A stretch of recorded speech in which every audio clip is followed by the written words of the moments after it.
इस वीडियो को भले ही लाइव स्ट्रीमिंग से हटा दिया गया हो, लेकिन लड़के ने इतना धांसू भाषण दिया कि सोशल मीडिया पर ही वायरल हो गया और अब किसी के रोके से नहीं रुकेगा। कि 50 लाख से ज्यादा लोग हर साल टिकट लेने के बाद भी सफर नहीं कर पाते हैं। माननीय अध्यक्ष महोदय, बुलेट ट्रेन का वादा हुआ था, कहा गया था 2022 तक अहमदाबाद से मुंबई सरसराते हुए ट्रेन जाएगी, लेकिन 2025 आ गया है। बुलेट ट्रेन तो नहीं, लेकिन वादा खिलाफी की रफ्तार जरूर दौड़ रही है। बिहार चुनाव में भाजपा विरोधी पार्टियों के लिए यह वीडियो सबसे बड़ा हथियार है। इंदौर के महापौर पुष्यमित्र भार्गव के बेटे संघमित्र भार्गव ने मुख्यमंत्री के सामने केंद्र की मोदी सरकार पर तीखा हमला बोला, जिसने सोशल मीडिया पर तहलका मचा दिया है। आइए जानते हैं क्या कहा था उसने। 50 लाख से ज्यादा लोग हर साल टिकट लेने के बाद भी सफर नहीं कर पाते हैं। माननीय अध्यक्ष महोदय, बुलेट ट्रेन का वादा हुआ था, कहा गया था 2022 तक अहमदाबाद से मुंबई सरसराते हुए ट्रेन जाएगी, लेकिन 2025 आ गया है। बुलेट ट्रेन तो नहीं, लेकिन वादा खिलाफी की रफ्तार जरूर दौड़ रही है। महोदय, करोड़ों रुपए खर्च हो गए, जमीन अधिग्रहण में घोटाले हो गए, लेकिन बुलेट ट्रेन सरकार की पावर पॉइंट प्रेजेंटेशन से बाहर नहीं आ पा रही है।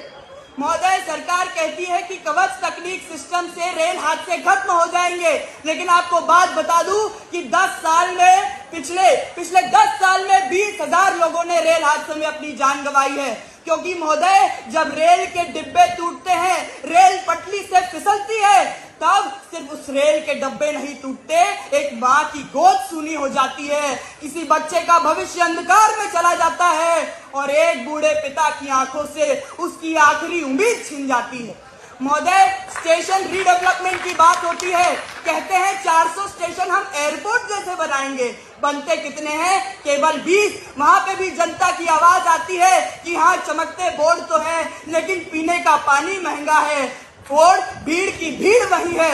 लेकिन आज मैं आप सभी को कुछ तथ्य प्रस्तुत करना चाहता हूं कि सीएजी की रिपोर्ट 2022 हमें यह बताती है कि 1.25 लाख करोड़ रुपए जो जनता का पैसा स्टेशन बनाने के लिए स्वीकृत किया गया था, उसकी आज भी 80% परियोजनाएं बाकी हैं। उसके बाद जो 78% सुरक्षा पर पैसा खर्च करना था, उसे डाइवर्ट कर दिया गया।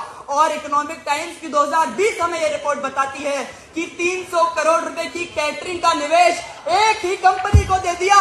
तो मैं आपको ये बताना चाहता हूं, सरकार कहती है सबका साथ होगा, सबका विकास होगा, लेकिन रेल में हो रहा है दलाल का साथ, निषेध का विकास और जनता का विनाश। उन्होंने सबसे पहले बुलेट ट्रेन के वादे का मुद्दा उठाया और कहा कि आज भी जमीन पर ज्यादातर प्रोजेक्ट अधूरे हैं।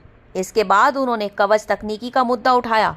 ये कहा कि आपने दावा किया था सारे रेल हादसे रुक जाएंगे, लेकिन पिछले 10 सालों में 20,000 से ज़्यादा लोगों की मौतें हो चुकी हैं। सबसे बड़ा सवाल तो यह खड़ा कर दिया कि एक ही कंपनी को 300 करोड़ का निवेश तक दिया गया, जबकि जनता को अब खराब सेवाएं झेलनी पड़ रही हैं। इस विशेष रिपोर्ट में इतना ही, फिर कुछ नया लेकर आएंगे। फिलहाल मुझे दीजिए इजाज़त। जुड़े रहिए DD24 नाउ डिजिटल न्यूज़ के साथ।